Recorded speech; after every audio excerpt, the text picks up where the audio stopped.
Good evening. Welcome. I'm John. I'm the event director at Literati Bookstore in downtown Ann Arbor, Michigan. We're so pleased to welcome Emma Brodie to our At Home with Literati series this evening in support of Songs in Ursa Major and in conversation with author Paula McLain.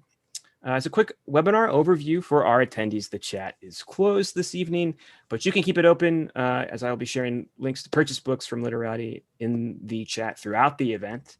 You may also use the Q&A feature, and I actually encourage you to use the Q&A feature on your toolbar to submit questions, any questions you may have this evening, and I will ask a selection at the conclusion of the conversation.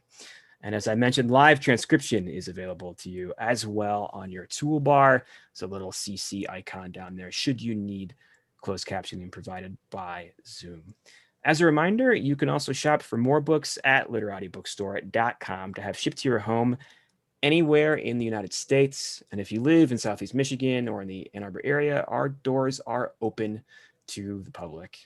In lieu of a book purchase, we'd also ask that you consider a $5 donation to sustain our virtual programming. So whether you'd like to think of that as this week's or this month's or this year's subscription to our virtual programming as it persists, you can make donations at literatibookstore.com/donation. Otherwise, we simply thank you for your attendance this evening or this morning or this afternoon, depending on when and where in the world you may be joining us.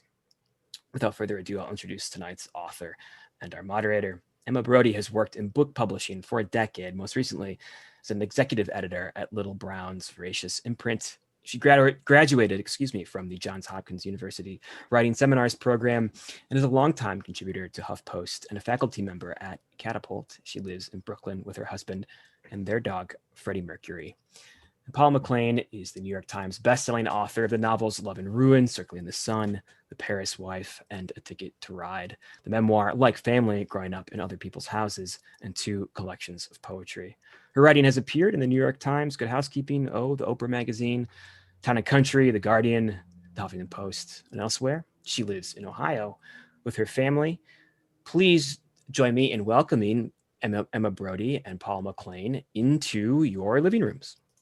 Thank you, John. Thanks to Literati too. I feel I'm always fond of Ann Arbor because that's where I went to graduate school and sort of sowed my whatever, or dreamed my big dreams to be a writer. So anyway, really welcome, Emma, and congratulations on the publication of your beautiful book. And just look at this.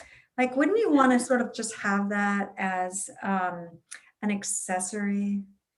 Yeah, exactly. One for each ear. Doesn't it kind of go with anything that you might wear to the beach? It's just what I'm thinking. Totally. I mean, I love the world, the universe where I can pull off teal. So let's keep dreaming that. I love it. Everything. It's the peach, right? Everything from that era. But before we get ahead of ourselves, and by the way, this is out, is it this week? When is your It pubbed actually a little bit ago in June. So yeah. I never know what day it is, let alone. I mean, today's really the celebration because I get to talk about it with you. So no, I really was thinking it was more recent, but anyway, it's absolutely stunning and congratulations. Oh, thank you. And I'm really excited to talk about it with you. And so before we get too ahead of ourselves, and I'm always assuming that people who are tuning in might not have read it. So just, can you give us the down and dirty, sort of what the book is just about, sort of who the major players are, and then we'll launch from there. Yeah, sure. So Songs in Ursa Major is the story of Jane Quinn, who is a local singer-songwriter in a garage band on an island just off the coast of Massachusetts. So sort of think Martha's Vineyard in the 70s. And through a few twists of fate, she ends up getting a big break through this wonderful manager who also represents this very iconic, hot, young singer-songwriter, Jessie Reed. And Jessie and Jane develop a relationship where there's like a bit of a mentorship, but then also a romance, and they end up going on tour together. And it's a huge eye-opening experience. Jane's never been off her island before. She's encountering different levels of sexism than she's ever experienced. She's encountering mainland America, which she's never experienced. And then her relationship with Jesse, we'll just say it gets complicated.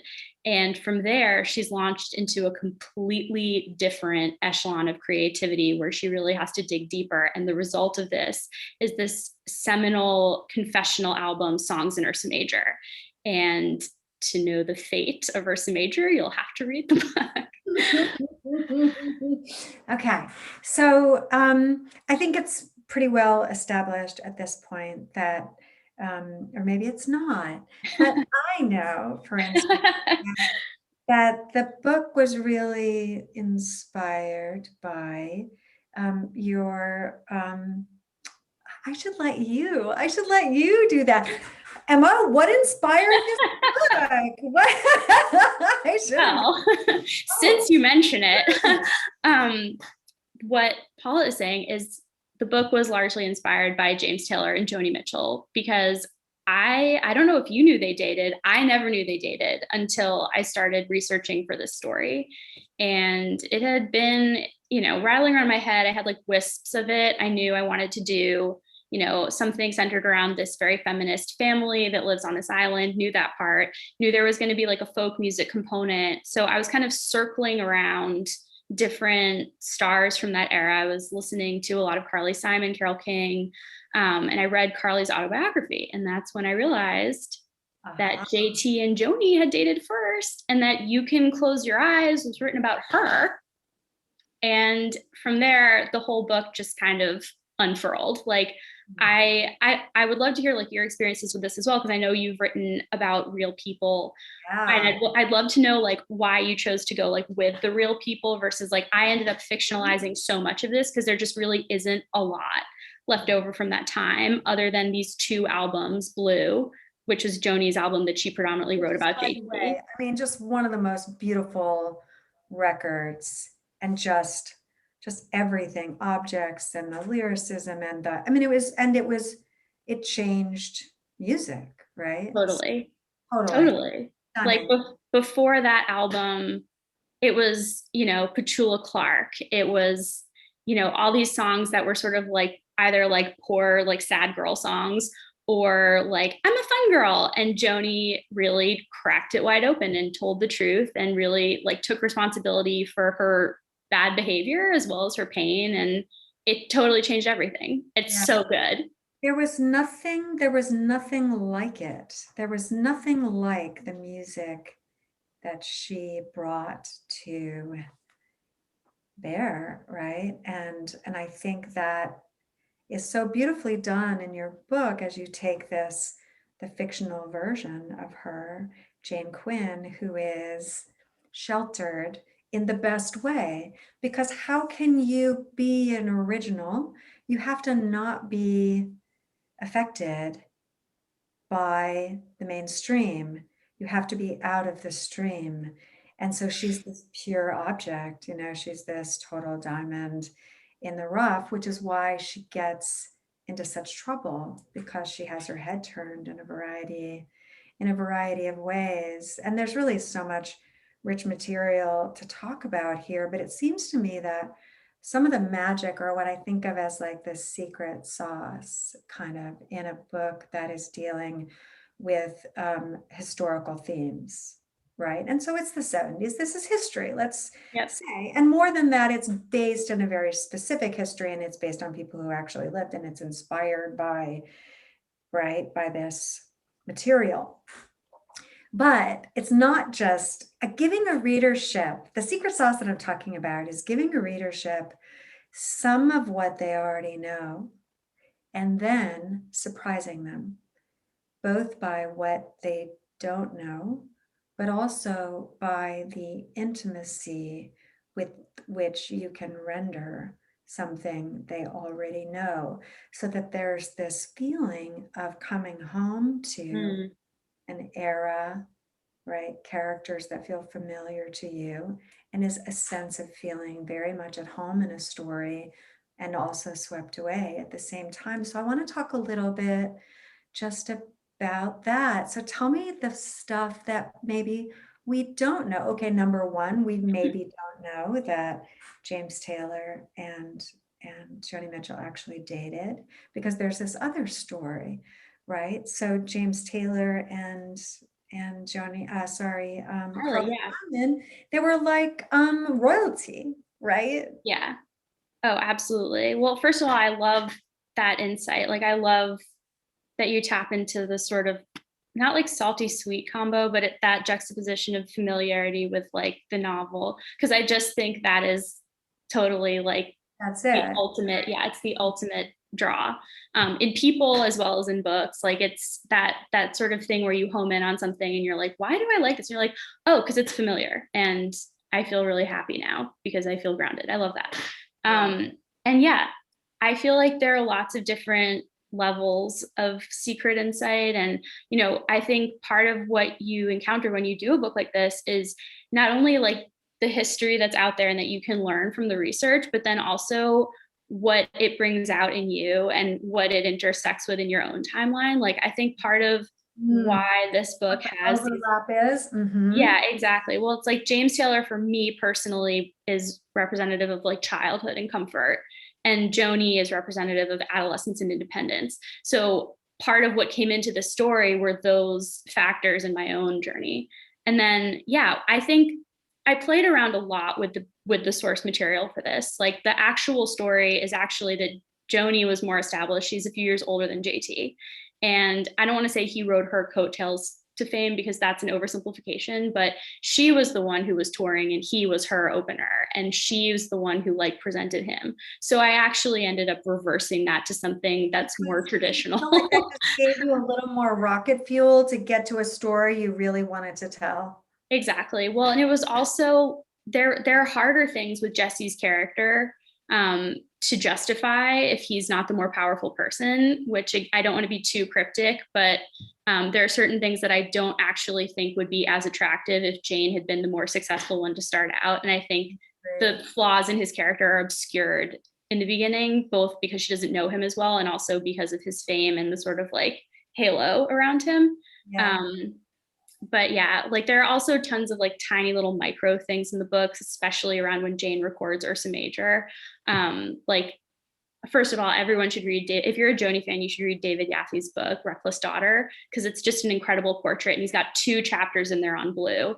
And I basically just feasted on it, and anything that I could steal, I tried to weave some kind of reference to in there. So it's really fun to go back and sort of see like, oh yeah, that was Joni. And then, oh yeah, this is totally Jane. And it's definitely a balance. Like, at a certain point, Jane became her own person, independent of me, independent of Joni, independent of anyone that I was like consciously creating, but it's all in there still. It's so fascinating. I don't like, tell me about your experiences with this kind of. Oh, yeah. I mean, first of all, and there just goes my phone, but when the first time I ever sort of wrote a historical novel was The Paris Wife, and I found Ernest Hemingway's book, A Movie for Face, and it just completely swept away. And I started to have all these questions like, so what was it like to be married to the young Hemingway? And, who was this woman who was his first wife? And I knew he'd been married a bunch. So really, to me, it's about following your own questions and then paying attention to why you're asking them. Like, why am I interested?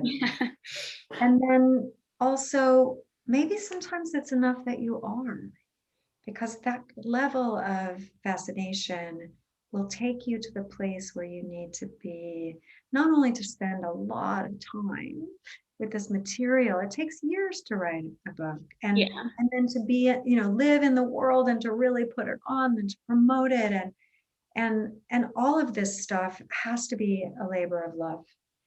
And if you don't love it, then write about something else. Like, what it really takes is for you to be as fascinated by your subject matter as you are praying your reader will be one day. And those two things are connected, right?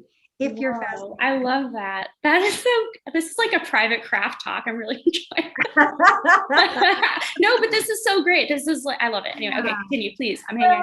No, because I really think that this is super pertinent to your book and on why you made certain decisions. And this is your first book. Paris Wife was my 5th. But to me, I think part of the game changer was I had never come across material that lit me up in this way. And it had never occurred to me to write about a historical figure. And it had never occurred to me I had never been to Paris. Like there were all these unknowns in it.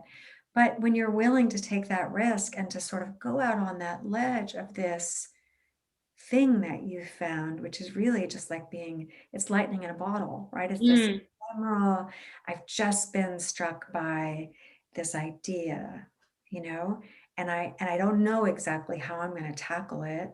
It sounds like you had lots of layers of addressing your story as it was going forward, right? These are the little pieces, and maybe it's about this, and maybe it's about that.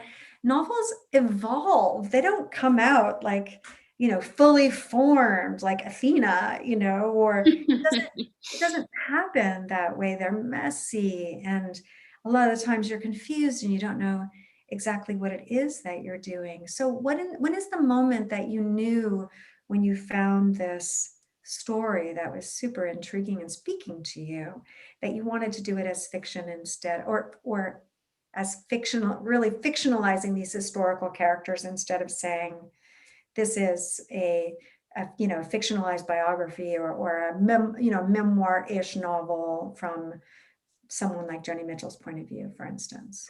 So that's such a good question. And the answer is super simple. Song permissions are awful. They're expensive and they're nightmarish. And so I knew that when I came to this, I was like, I really want to recreate the experience of writing an album like Blue, if I can. It's like Joni's a genius. I'm like a caricature artist that can like recreate her from afar, but like don't get too close. You'll definitely see it's not her. And obviously there's a lot of me in this book as well. There's a lot of my own lived experiences. But I don't know, like what was the moment? Like the song permissions were huge because I knew I wanted to have music in the book. Yeah. So that was like an uncrossable barrier. Like even getting a little quote for like an epithet or like anything like that. Oh, and then they want like plasma. They want, $1 million in your firstborn child.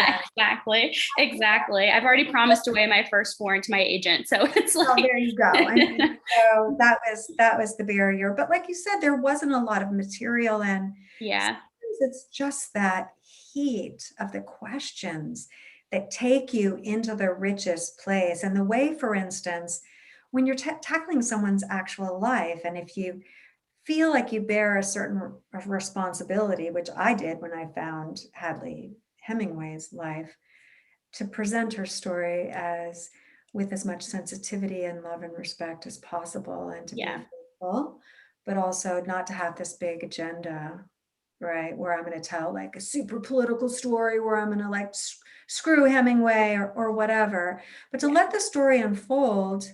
Well, if you're going to do it that way, then you are really tethered to history, which means you have no control over plot. You don't get to make that decision. You don't get to be Emma Brodie and say, wait a minute, wouldn't it be more interesting if we flipped that and it was really Jane that was this aspiring novice and Jessie that was this superpower, instead of the other way around, as sort of, you know what I mean? yeah, Who opens for who has power, who makes those decisions, to me, it just seems to be a richer, more, if we're going to really attach to Jane, which we do, is to understand that she has this pure gift, and that it might not survive the larger world, which is not just, commercial, but, like cruel. yeah, There are a lot of expectations yeah, for her to maybe pretend she is something she's not, and to pretend she feels things that she doesn't, and do we sell out or not, and then what is it worth, what is stardom worth, what does it cost, all those questions. totally. Yeah. Totally. Yeah. I think a big part of the book is image, and Jane is great looking and is blonde, and we all have that's like a cultural archetype. And everyone just wants her to like subscribe to that. And she's got other ideas for herself. And it's fascinating. Like, I love money. Like, I love thinking about money. I don't love money personally. Like, I mean, I'm like, I'm like so personally with money. We're very pushful. I really like money. I like money as a subject because I do think like there's so much psychology around it, and like there are whole attachment styles around just cash. And so one of the things that I wanted to give Jane was like financial independence. Like, she's poor, but she has a soft landing place with her family. And I think that enables her to be creatively intrepid in a way where if she was like completely dependent on like the label paying her, she would have to kowtow to them more. So I tried to give her like a legacy of feminism and independence, but also like a very current day means of like, if she loses big, she can just go home. And I think that's another piece that just, it makes it sort of like a safe book in a way. Like she's always gonna have a place to go. The stakes are really about artistic integrity instead of will she be on the streets. Not everybody has that luxury, right? And her deep sense of belonging really comes through in the book, and the matrilineage of as a core, but also the island as this place of a real place, of return. And this might be paradise to the tourist, but it's very much a different place if you're there, if you're from there, right? Yeah. No, and I think that's also a metaphor for her relationship with Jesse as well. Like, her talent is innate, and so is her relationship to this island. And Jesse and Morgan, who are like these, they're sort of like the nepotism characters, like Jesse less so than Morgan, but they both have to buy their way onto the island, just as they also, like, Morgan kind of buys her way into stardom. And they're both talented. It's more complicated than that, but I think like the idea of being grounded, as you say, like having that sense of belonging, like I wanted Jane to be strong, but strength doesn't come from nowhere. Like, strength comes from real things. And so she has like her main asset in life is this incredible family where they do remind her of who she is. And it's complicated. Like, they're not a perfect family, but is that what you're most drawn to in her? I mean, is that where you admire her most as a character? I admire Jane's honesty the most. Jane gets to throw all the tantrums I wish I got to throw, and like storm off. Deserve more tantrums. That's what I really think. That should be our slogan for this: more tantrums. But yeah, anytime Jane pretty much, I mean, it's interesting, right? Because like there are levels of honesty. Like, she's emotionally honest in most of her scenes, but she also has like deep secrets that she's guarding for a long part of the book and a long part of her life. So it's all relative. But she's guarded in general, or she's cautious because of because of her own trauma and sort of her relationship with her mother, and the way the conversation between her current life and the past, and all of those questions. Yeah, exactly. Yeah, exactly. But I like that she reacts. Like, she reacts. Well. She storms off. She gets to slam doors. I mean, I guess that's what we mean by tantrums. But it is satisfying in the moment to watch her wrestle with it, and to wrestle with who it is that she wants to be, which we get to do as people. But I think it's particularly, there's a tenderness about it as we see her as a young woman sort of deciding who she wants to be. I really want to talk about the era of the singer-songwriter, because this is what I'm fascinated by in this book in particular. But I don't know, it's just this, my kids tease me that I always have like the bridge on Sirius XM in my car, but I do, because these are the songs that speak to me. Like, these are the songs that speaks to me. These are the lyrics that are in my head. And I was born in 65, so in the 70s, like this was on the radio. This was sort of like streaming right through my brain. I know all of these songs. I know Blue by heart, and everything, Sweet Baby James, and all these records. But in terms of the era of the singer-songwriter, like what was the new thing that happened around this time? And an album like Blue, I want to get to that, but sort of what was happening in that era that was sort of changing music that was so fascinating? So the Vietnam War had been going on for a long time at this point, and all of the like intense sort of protest rock had like there's this amazing Time article from 1970 that covers the release of JT's third album, Mudslide Some in the Blue Horizon, and it talks about how the music had basically shouted itself out.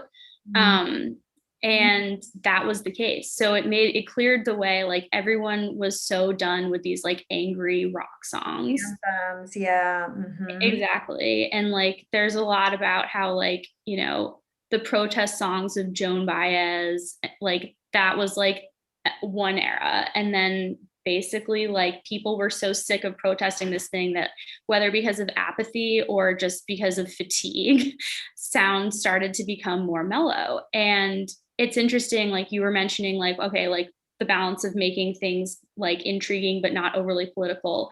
Part of why I liked writing about this is because it is the Vietnam era, but these artists that I was kind of focused on were apolitical. Like Joni has a couple references to the war, but they're basically just like flipped, like, oh, it's the time. It's like a quotidian reference for her. Like in California, she mentions the war and how it's been dragging on, but they weren't like protest songwriters by any stretch. And I think they're like, you know, artists succeed who are reflect their time. Sorry, so I started thundering here. So if you hear any weird cracks, It's nice. It's very atmospheric. It's we're working. all, it's the rain machine. We're all calm now because I have this like sound effect. But yeah, basically everyone was ready for a mellower sound. So these artists in like the Laurel Canyon vein started to come through with these incredible like multi-dimensional harmonies. Like you think about like CSNY, like they had such incredible harmonies. JT actually has become more harmonic as he's aged. Like I think that was the music he listened to, and then he was a solo artist. But now that he is older, he's like artistically reflecting the sounds that he heard. It's fascinating. And or Joni, like yeah, or like someone like Jackson Brown is just basically a guy and a guitar, right? yeah, and they still tour together, which I think is really cute. Virtually right now. I've seen them together, but what I want to say too about what's interesting to me about the lyricism, the intimacy, the vulnerability of the music. It was new that somebody would take their life like an oyster shell and pry it open and let everybody see, veiled, obviously, because it's an art form, what's inside. And it reminds me, you know, what was happening in music at this time really reminds me of what was happening in poetry slightly before in terms of confessional poetry, Sylvia Plath and Sexton, Robert Lowell, like what was happening when people, instead of having a form, a rhyme scheme, like all of this stuff that was keeping everything in a box, there was the lyrical sensibility, there was simplicity, it was free verse, meaning it was just, they were ready for something mellower, but they were also ready for something that told the truth, that kind of skewered through whatever the niceties, right? So maybe, you know, something about shouting it all out or whatever you said. That one of the. I mean, I think that's so true to form, right? It's like if you're feeling overwhelmed, like you're not necessarily making sense, but then afterwards you've sort of like cried yourself out and you're ready to like speak the truth. And I feel like that's exactly what happened artistically at that time. That's such a good way of putting it. And it's interesting, like Joni, we were kind of talking about this earlier, but she cuts through to a different level, right? Like Carole King, like Tapestry, like It's Too Late is a penetrating song, and that song tells the truth, but it's not, it could be anyone, right? Mm-hmm. And I think Joni gets so specific. And I think Carly's whole thing is that I think of her, like people compare Joni with Taylor Swift, but I really think Carly is the right analogy because she had these like high profile relationships and then she'd write about them. So it was escapism for everyone. And it was like her life, but You're it was so vain. Exactly. So I mean, good. right? It's almost like an equal sign between these things. Totally. Yeah. Well, I think too, what Joni Mitchell did was we said it earlier, she was a true original, and what happened particularly with that record, which I think was the source material in a variety of ways for your book. And Mm. I read how when you knew that you were going to have to um, demonstrate what that was like for Jane to write a record and to go to the place someone like Joni Mitchell really needed to go in order to reveal so much, that you decided to sit down and write some songs, and that they're actually in this book, which I have to say is like pretty freaking brave, lady. For you to be like, here are these lyrics, and right, that are To be fair, because I don't know if I deserve super courage credit, I was writing the songs from Jane's perspective. Like the Emma songs would be like, character, right? yeah, like double-sided parking is the worst. I hate it. Like that's like my anthem. And I feel it really This strongly. bagel's really average. Yeah, yeah. So average. Get me some likes on Instagram. Like it's a really deep hurting ballad, you know, like I really imagine that one to be throaty. But yeah, Jane obviously was struggling with a lot more. I mean, first of all, she's like 10 years younger than I am, and everything is like raw and new. And then also, you know, I was emulating Joni as much as a normal mortal is capable. So, you know, trying to give her some complexity and trying to give her, you know, some object work. Joni loves objects, and does them so well. Joni does them so well. So I had guidance and sort of a little bit of a mask to wear, which helped, right? Because it's easy to be vulnerable for Jane and harder to be vulnerable for myself. And then Jessie was just so fun to write for. I mean, I have probably like 30 of these songs, and I had an inventory. Like I had a very, like, is left brain the math one? I had a very math brain approach to this, where I was just kind of like running down. And I think that level of remove helped me do something ambitious, that I was kind of lying to myself about what I was trying. And then afterwards it was like, oh, here they are. Okay. And I guess that's a coping mechanism, but Well, it worked probably, out. probably. And I read that you sort of had a little system about how you would kind of force yourself to finally write the songs that you knew belonged in the book. Like there were placeholders, like you knew you were going to have to, at a certain point, kind of double down and write these songs. Totally. Yeah. I really wanted the experience, because I think it's so fun in life. And this was my experience, like chasing down this relationship, to suspect and then try to read into basically other people's love letters that you don't like. That's the difference, I guess, between a song and an actual love letter, which would be like less opaque. But I wanted to give the reader the experience of seeing the lived life and then getting to decode it in Jane's songs, because it's so fun, right? It's so fun to be like, oh, I get that reference. That reference is that thing we saw on tour. So I did the like lived life for her, and then afterwards went back. And then there's a whole other level for the reader who's reading carefully and who's steeped in this culture and in these songs, and who knows something about the biography of the singer-songwriters that you're using as your material. Anyway, there's this whole other meta level, which is that there are hidden references all the way through. If you know Blue, for instance, then this is what this is, or this is what that is. I mean, I think they call those things Easter eggs, but yeah. You know what I mean? Like there are little moments of real satisfaction for a careful reader, I guess, is what I want to say. And places where if you're reading, you're going to have this level of of coming home to material that you're like, oh, I got that, and that must be because it's for me, right? Yeah, I love that. Yeah, that is how it feels when you read a book like your books, or like it's so you're like, oh, I got it, I got her thing. Yeah, if I was able to produce it, that's great. Yeah, I mean, that must have been really fun for you to leave those very tender breadcrumbs. It's not a trick. It's like you want the reader to be happy when they find those little moments, those nuggets, right?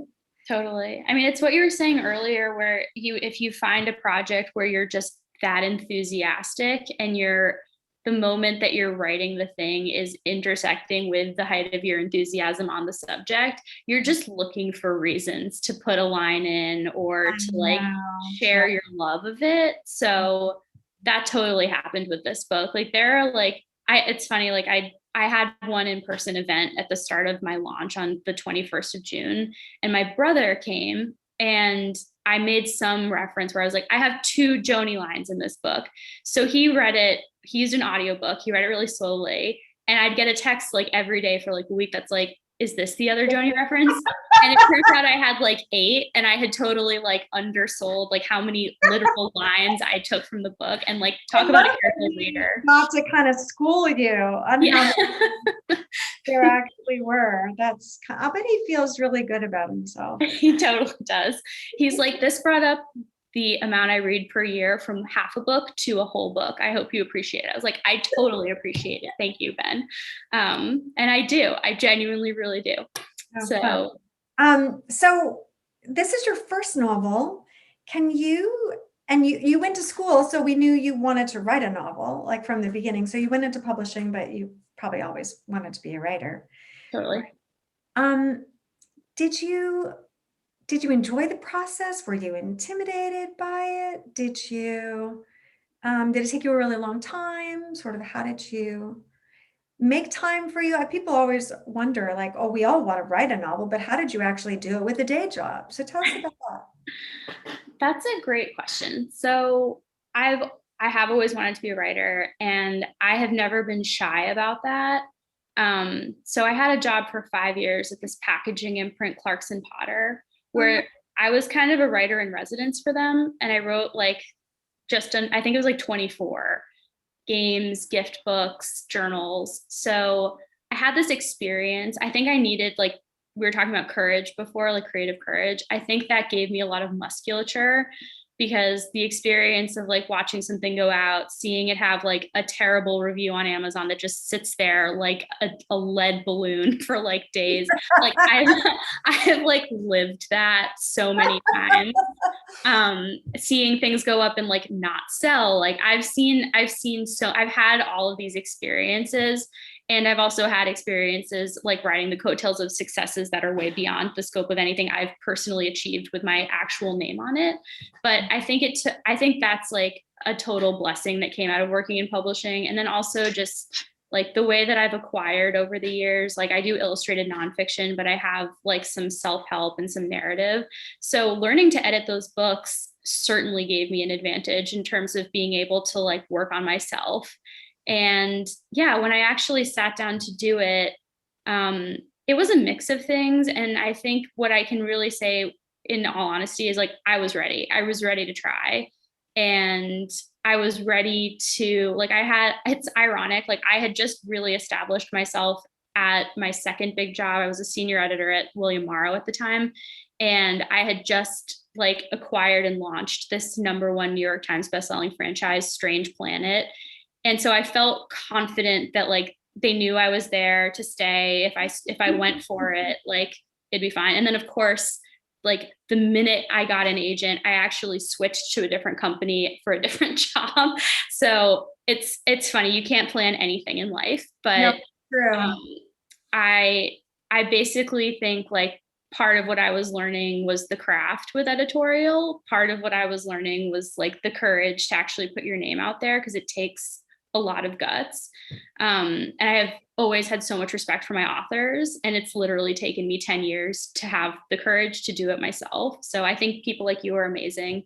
And then, yeah, like I've always had good support because I've never hidden that I write, but a lot of editors don't have that luxury. Like, I think because I work in such an area that's separate, like I'm in like the gift shop of the ocean liner. It's not threatening that I do that to my authors. Like they're all really supportive. Whereas I think if I edited fiction, that would be really hard. But people do it. Yeah, people do it. But yeah, I think that would be challenging. So I'm realizing that we maybe should ask John to come back and see if there are any questions from people tuning in tonight. Hey, John. Hello. We do not have any questions so far, but this is my opportunity to remind our attendees that they can submit any questions in the time we have remaining in the Q&A using the Q&A feature at the bottom of their toolbar. But I'm happy to turn it over back to you Yeah, for I mean, continued engaging conversation if there's I more know it's questions to actually ask. been really, really fun.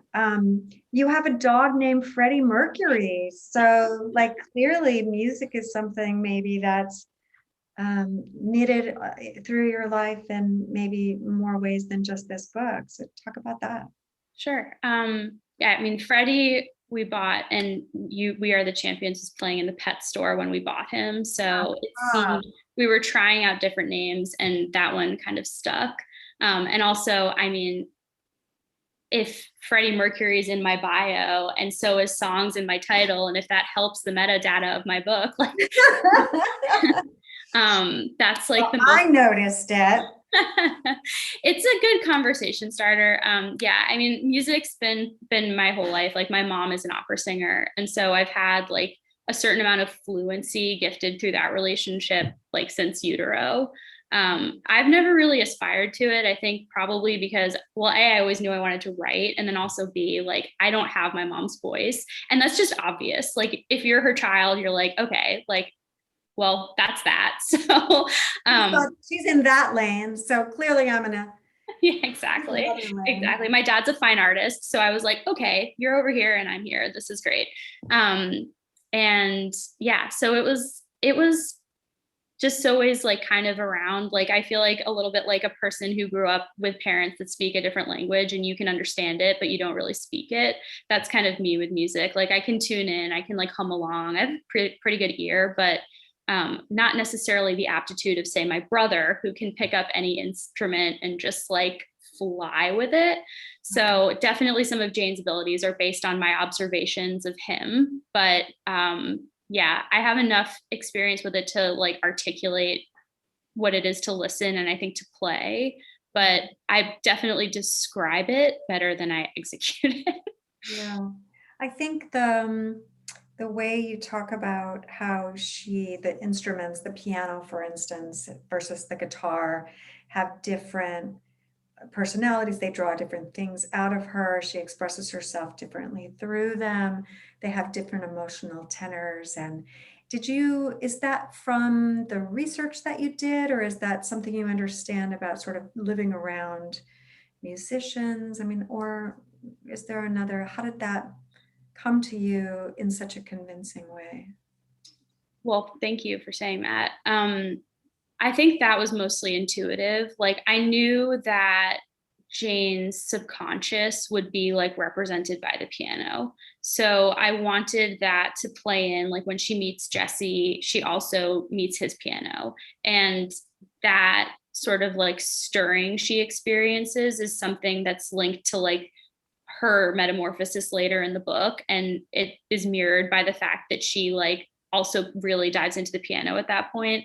And then like later when she's, on her Rumspringa in Greece, she like, there's no piano there are no instruments there. So I wanted that to be sort of like this thing, like when she plays Ursa Major for the first time, obviously that's a piano piece, but I liked that it dovetailed with like this notorious piano at the Troubadour, like that, like the piano was definitely something that I was thinking about. And I think pianos are great symbols, right? Because they're hidden, like they have strings, but they're under the hoods, or like if it's upright, it's in the case. So I liked that. And then with guitar, I just think of guitar as such an accessible instrument because I mean, how many like lousy boyfriends have you had that play the guitar? I've had several. Like everyone thinks they can. Many. Right? It's hard not to fall for that guy because you're convinced that whatever it is, that magic that he's making certainly instantly makes him more attractive. Right? Oh yeah, he just looks good holding it. Like serious and just like all of that stuff. I love that moment when she meets his piano, and you can see that for a while, even though there's a love story at the center of this book, it's not really only about that she at this moment at least is falling for a piano, and it takes a while, for her to actually think that Jessie has anything to offer her distraction or a little, a little fun. And I have to say, I was really surprised by how hot the sex scenes were. I'm just going to go ahead and Thank you for saying that. Thank you so much for saying that. That's all I'll say. Like, I appreciate that feedback. Have you not gotten that? Did the LA Times not mention your smoking hot sex scenes? No, but the Boston Globe was like, these sound like they're from a different book. So but like grateful for the review. Sex in the 70s. I mean, I haven't had any complaints from women. That's what I'll say. That's all. I'll just put that out there. Like, women who read it don't seem to have a problem with it. So yeah, exactly. Well, I don't know. I mean,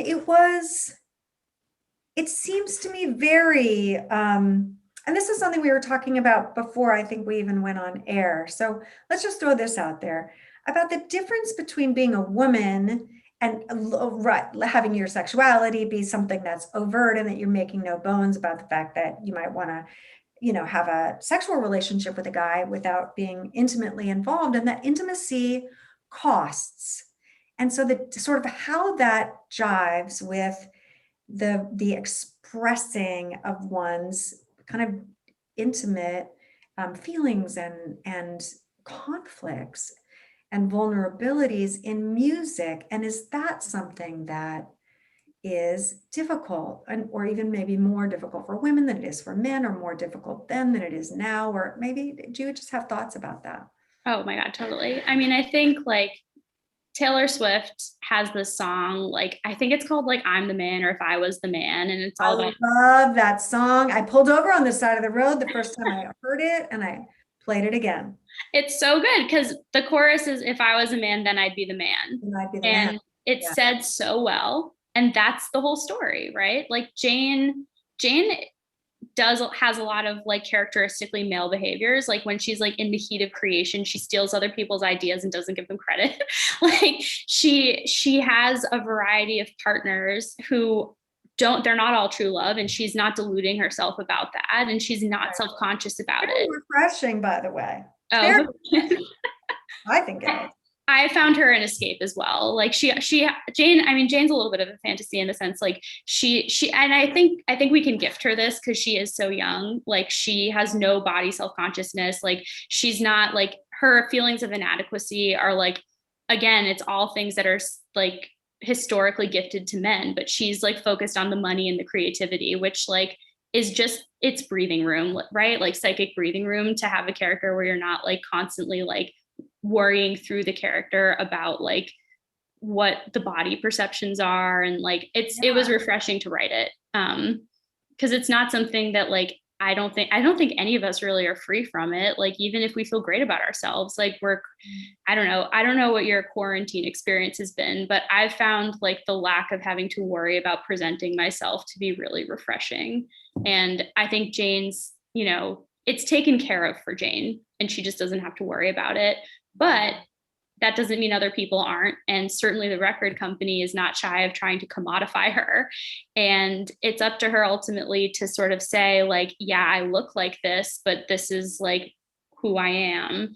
Right. And I mean, she tries to swallow their line at one point. And this is sort of what I meant before about like, she gets to throw the tantrums I want to throw. Like Jane has so much integrity and like does not think about long-term consequences. So she's incapable of not being herself for more than like 5 minutes. And I think that spreads to the sexuality as well. Like she just kind of is who she is and just lets the chips fall. And I think that's part of what's so satisfying about her as a character and why it's enjoyable to be in her, to be sort of, to have her as a tour guide, in this story, and to be, to have her, just at the helm, because of course we want to believe that we would make all those decisions too, right? And that sometimes there are a lot of compromises that we make. And then sometimes it's like, it's not always clear as it is here. It's like, Oh, that's when the devil came to my window and said, "Do you want to cut a deal, baby? All you have to do is smile and pretend that you're in love with this guy, right? That you're, it's not going to cost you all that much." And it's like, oh, yeah, that's the first step of the slippery slope. And who am I? Yes. Exactly. You know? Yeah. Yeah. Well, this has just been so delightful. Maybe I'll just ask quickly, do you know what's next? I have a few ideas. Nothing like super concrete yet. Like I think I kind of have two ideas and I'm figuring out like which horse is going to break out, and maybe it's neither, but it's sort of like every day I'm like, but her, but her, but her. It's always a her. That much I can say. Um, Yeah.